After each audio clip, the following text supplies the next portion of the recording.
ହେଉଛି ସାର୍ କ'ଣ କହିବେ ମୋର କୋଉ ଦଳ ନାହିଁ, ମୁଁ ସବୁ ଦଳ।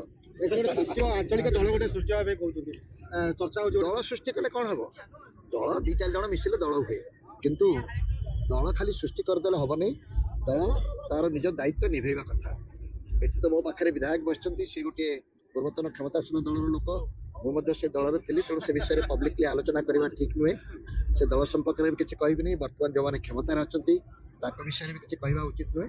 ସବୁ ଦଳ ଗୁଡ଼ିକ ଦଳର ପ୍ରକୃତ ଭୂମିକା ନିର୍ବାହ କରୁନାହାନ୍ତି। ବିରୋଧୀ ଦଳର ଭୂମିକା ନିର୍ବାହ କରୁନାହିଁ। କ୍ଷମତାସୀନ ଦଳ ଯାହା ଅପେକ୍ଷା କରାଯାଉଥିଲା ତାଠୁ କରାଯାଉନାହିଁ। ବର୍ତ୍ତମାନ ସବୁକୁ ଦେଖୁନାହାନ୍ତି।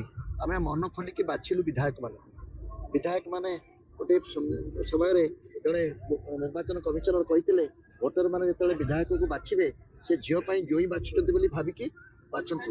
ସର୍ବଗୁଣ ସମ୍ପନ୍ନ ହେଇଥିବ, ସବୁ କଥାରେ ଦାୟିତ୍ୱବାନ ହେଇଥିବ। ତେଣୁ ଯଦି ଏମିତି ବଛା ପ୍ରକ୍ରିୟା ହେଲା, ତାଙ୍କ ଦରମା 3 ଗୁଣ ବଢିଗଲା ବେଳକୁ ଲୋକମାନେ କାହିଁକି ବିଗୁଡୁଛନ୍ତି?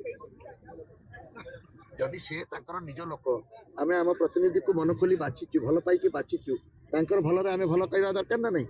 କିନ୍ତୁ ତାମାନେ ବଛାବଛି ପ୍ରକ୍ରିୟାରେ କିଛି ଗୋଟେ ଗଣ୍ଡଗୋଳ ଅଛି। ଆମେ ଠିକ ଭାବରେ ହୁଏତ ବାଛି ପାରିନାହୁଁ। ସେଇଥିପାଇଁ ଜ୍ଞାନେଶ କୁମାରଙ୍କୁ କୁହାହଉଛି ନିର୍ବାଚନ ସଂସ୍କାର କର। ଆଉ ଯେଉଁମାନେ ବଛା ହଉଛନ୍ତି ସେମାନେ ମଧ୍ୟ କହୁନାହାନ୍ତି ଏତେ କାହିଁ ବଢେଇବ, ମତେ 2 ଗୁଣ ବଢାଅ, ଆଉ 1 ଗୁଣ ଆମ ପିଲାମାନଙ୍କ ପାଇଁ କିଛି କାମରେ ଲଗାଅ। ଏକଥା ବି ହଉନି। ଘରେ କ'ଣ ମିଠା ପ୍ୟାକେଟଟିଏ ଆମକୁ କିଏ ଦେଲେ ଆମେ କ'ଣ କହୁ? ନିଜେ ଖାଉ, ତାପରେ ନାଇଁ ପୁଅ ପାଇଁ ଆଉ 2ଟା ରଖିଥା, ସ୍କୁଲରୁ ଆସିଲେ ସେ ଖାଇବ। ତେଣୁ ଆମର ନା ବାଛିଲା ବାଲା ଖୁସି ନୁହନ୍ତି, ଯାହାକୁ ବଛା ଯାଉଛି ସେ ମଧ୍ୟ ଏ ସମ୍ପର୍କରେ ସଚେତନ ନୁହେଁ। ଆଉ ସବୁବେଳେ ତ ଏକୁ ବଢେଇଲା ବେଳକୁ ସବୁ ଦଳ ସମସ୍ତେ ମିଶିକି ସର୍ବସମ୍ମତି କ୍ରମ ଗ୍ରହଣ କଲେ।